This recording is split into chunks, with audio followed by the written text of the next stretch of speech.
दोस्तों, आज मैं आप लोगों को अपराध की एक और सच्ची कहानी सुनाने जा रहा हूँ। इस कहानी में रक्षक ही भक्षक बन जाता है। अपराध की कहानी की शुरुआत 2 साल पहले से होती है। यूपी का एक जिला है ललितपुर। 22 अप्रैल को पाली थाना क्षेत्र की एक 13 साल की लड़की को चंदन, राजभान, हरिशंकर और महेंद्र चौरसिया अपने साथ बहला फुसलाकर भोपाल स्टेशन के पास ले जाते हैं, जहां लड़की को रेलवे स्टेशन के पास की गलियों में रखा जाता है और चारों बारी बारी से लड़की को अपनी हवस का शिकार बनाते हैं।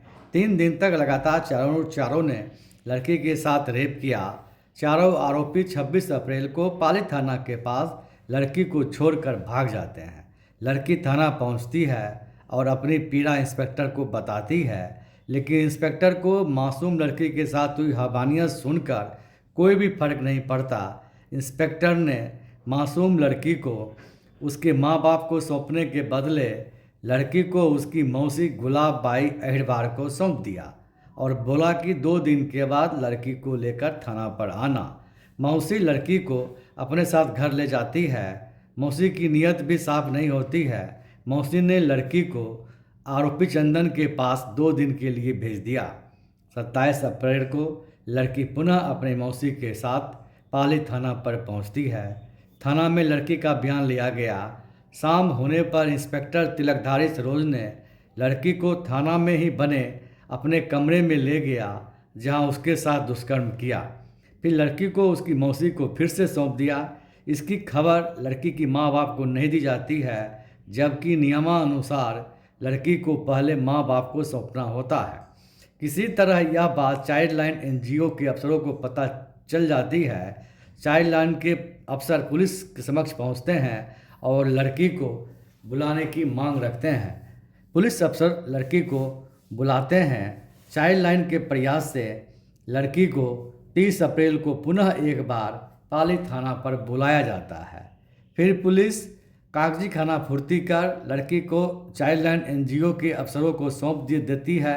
लड़की को जब चाइल्ड लाइन में काउंसलिंग हुआ तो उसने जो कुछ बताया उसे सुनकर सभी हस्तब्द और हैरान रहे। लड़की ने अपनी पीड़ा बताते हुए यह तो बताया है कि चारों युवकों ने उसके साथ गैंग रेप किया है। साथ ही जब वह 27 अप्रैल को शिकायत करने के लिए थाना पर पहुंची थी, तब इंस्पेक्टर तिलकधारी ने उसका बयान दर्ज किया और शाम को अपने कमरे पर ले गया और उसके विरोध करने के बावजूद भी उसके साथ दुष्कर्म की घिनौनी वारदात को अंजाम दिया। इंस्पेक्टर ने अपनी करतूत छुपाने के लिए लड़की को कहा कि यदि वह किसी को कुछ बताएगी तो उसे जान से मार दिया जाएगा। लड़की के साथ गैंगरेप, फिर इंस्पेक्टर के द्वारा रेप करने की खबर एसपी को दी जाती है।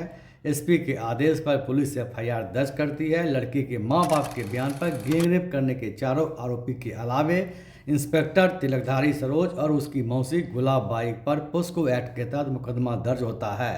इंस्पेक्टर को जब खबर लगती है कि उस पर एफआईआर हुआ है तो वह फौरन मौके से भाग निकलता है। लड़की से गैंगरेप, फिर थाना में इंस्पेक्टर द्वारा रेप की जाने की खबर जब अखबारों और न्यूज चैनलों के सुर्खियां बनती है तो यूपी की राजनीति में भूचाल आ जाता है। पीड़ित परिवार से मिलने के लिए यूपी के दिग्गज नेता ललितपुर पहुंचने लगते हैं। पुलिस की भारी बदनामी होती है। एडीजे कानपुर जोन ने पाली थाना के सभी 29 पुलिस अफसर और पुलिसकर्मियों को लाइन क्लोज कर दिया। पाली थाना के थानाध्यक्ष इंस्पेक्टर तिलकधारी सरोज को भी सस्पेंड कर दिया जाता है।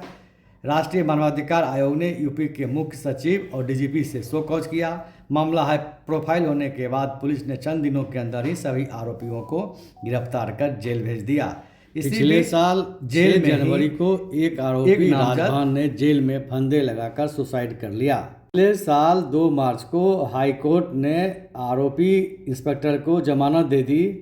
पिछले साल हाईकोर्ट ने 2 मार्च को आरोपी इंस्पेक्टर को जमानत दे दी, लेकिन सुप्रीम कोर्ट ने इसी साल मई माह के प्रथम सप्ताह में आरोपी के बेल को कैंसिल करते हुए उसे आत्मसमर्पण का आदेश दिया है।